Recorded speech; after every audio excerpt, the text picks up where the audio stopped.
আজকে আমাদের আলোচনার বিষয়বস্তু হলো ব্লাড সুগার লেভেল কত থাকলে আপনারা বুঝবেন আপনাদের ডায়াবেটিস নিয়ন্ত্রণে আছে।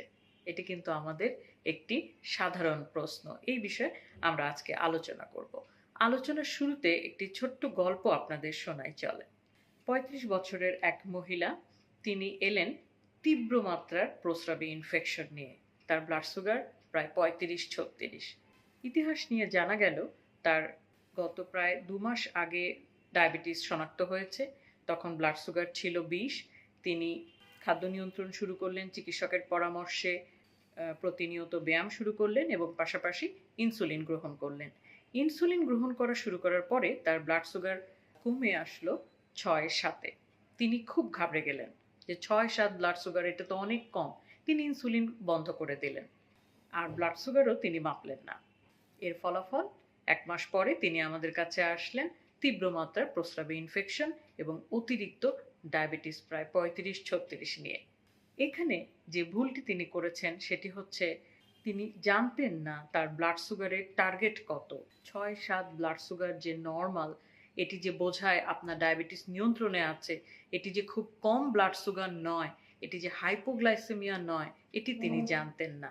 তিনি এটিকে হাইপোগ্লাইসেমিয়া ভেবে, অতিরিক্ত ব্লাড সুগার কমে গেছে ভেবে ইনসুলিন ভুলবশত বন্ধ করেন। এটিই ছিল তার ভুল। এর ফলস্বরূপই তিনি আক্রান্ত হন প্রস্রাবের ইনফেকশন এবং অতিরিক্ত পর্যায়ে ডায়াবেটিসে। তো কাজেই আমাদের সকলকে কিন্তু জানতে হবে আপনার ব্লাড সুগারের টার্গেট কত, খালি পেটে কত নির্দিষ্টভাবে, এবং খাবার গ্রহণের ২ ঘন্টা পরে কত।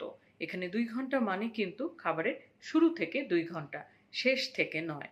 সাধারণভাবে একজন প্রাপ্তবয়স্ক ব্যক্তি যিনি প্রেগনেন্ট বা গর্ভবতী নন, তার ব্লাড সুগারের টার্গেট হলো খালি পেটে ৪.৫ থেকে ৭ মিলিমোল বা লিটারের মধ্যে, এবং খাবারের ২ ঘন্টা পর অর্থাৎ ভরা পেটে ৫.৫ থেকে ৮.৫ মিলিমোল পার লিটার এর মধ্যে।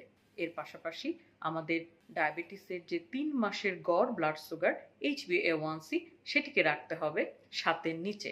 তবে গর্ভবতী মহিলাদের ক্ষেত্রে টার্গেট কিন্তু একদমই ভিন্ন। তাদের ক্ষেত্রে খালি পেটে ৫.৫-এর নিচে এবং খাবারের ২ ঘন্টা পর ৬.৫ মিলিমোল পার লিটারের নিচে অবশ্যই ব্লাড সুগার রাখতে হবে। এখন আমরা যে অ্যাডাল্ট, নন প্রেগনেন্ট, গর্ভবতী নন এরকম প্রাপ্তবয়স্ক ব্যক্তির ব্লাড সুগারের রেঞ্জ বললাম, খালি পেটে ৪.৫ থেকে ৭, ভরা পেটে ৫.৫ থেকে ৮.৫, এই রেঞ্জে কি সবাই পড়বেন? না, এই রেঞ্জে কিন্তু সবাই পড়বেন না, বা রেঞ্জটিও কিন্তু অনেকটা বড়। দেখেন, খালি পেটে ৪.৫ থেকে ৭, কার ৪.৫ টার্গেট হবে, কার ৭ টার্গেট হবে, এটি কিন্তু খুবই ব্যক্তিকেন্দ্রিক। সাধারণভাবে আপনাদেরকে একটু বলি, যদি আপনার বয়স অল্প হয়, সাম্প্রতিককালে ডায়াবেটিস ডায়াগনোসিস হয়েছে, আপনার অন্য কোনো শারীরিক জটিলতা, হার্টের অসুখ, কিডনির অসুখ এসব নেই, ডায়াবেটিসের কোনো জটিলতায় আপনি ভুগছেন না, এবং আপনার হাইপোগ্লাইসেমিয়ার ঝুঁকি নেই, আপনি মুখে খাওয়ার ওষুধেই ডায়াবেটিস নিয়ন্ত্রণে রাখতে পারছেন, সেক্ষেত্রে কিন্তু আপনার টার্গেট হবে রেঞ্জের নিচের দিকে, অর্থাৎ খুব টাইট কন্ট্রোলে ডায়াবেটিস আপনাকে রাখতে হবে। পক্ষান্তরে অনেক বয়স্ক একজন ব্যক্তি যিনি হার্টের অসুখে ভুগছেন, দীর্ঘমেয়াদী কিডনির সমস্যায় ভুগছেন, ডায়াবেটিসের নানা জটিলতা ইতিমধ্যেই তার শরীরে এসেছে, যার হাইপোগ্লাইসেমিয়ার ঝুঁকি রয়েছে, যিনি সারাদিনে অনেকগুলো ইনসুলিন নিয়ে ডায়াবেটিস নিয়ন্ত্রণে রাখছেন, তার ক্ষেত্রে কিন্তু ব্লাড সুগার টার্গেট অনেকটাই লুজ, অর্থাৎ অনেক বেশি ব্লাড সুগার থাকলেও আমরা বলবো যে হ্যাঁ, সেটাই ওনার ক্ষেত্রে নিয়ন্ত্রণ। যেমন এই সমস্ত ব্যক্তিদের ক্ষেত্রে যারা বয়স্ক, অন্যান্য রোগে ভুগছেন, ইনসুলিনে আছেন, তাদের ক্ষেত্রে ব্লাড সুগার যদি খালি পেটে ৯-এর নিচে এবং ভরা পেটে ১০ বা ১১-র নিচে থাকে, সেক্ষেত্রে কিন্তু আমরা বলবো যে হ্যাঁ, এটি তাদের জন্য নিয়ন্ত্রণে আছে। কারণ খুব বেশি টাইট কন্ট্রোলে রাখতে গিয়ে তারা যদি হাইপোগ্লাইসেমিয়ায় আক্রান্ত হন, তবে একটি হাইপোগ্লাইসেমিয়ার ইভেন্টেই কিন্তু তাদের মৃত্যু ঝুঁকি থাকতে পারে। তো সুতরাং আমরা সোজা ভাষায় যদি বলতে চাই, আপনার ব্লাড সুগার টার্গেট কত সেটি নির্ধারণ করবে সার্বিক বিবেচনায় আপনার চিকিৎসক।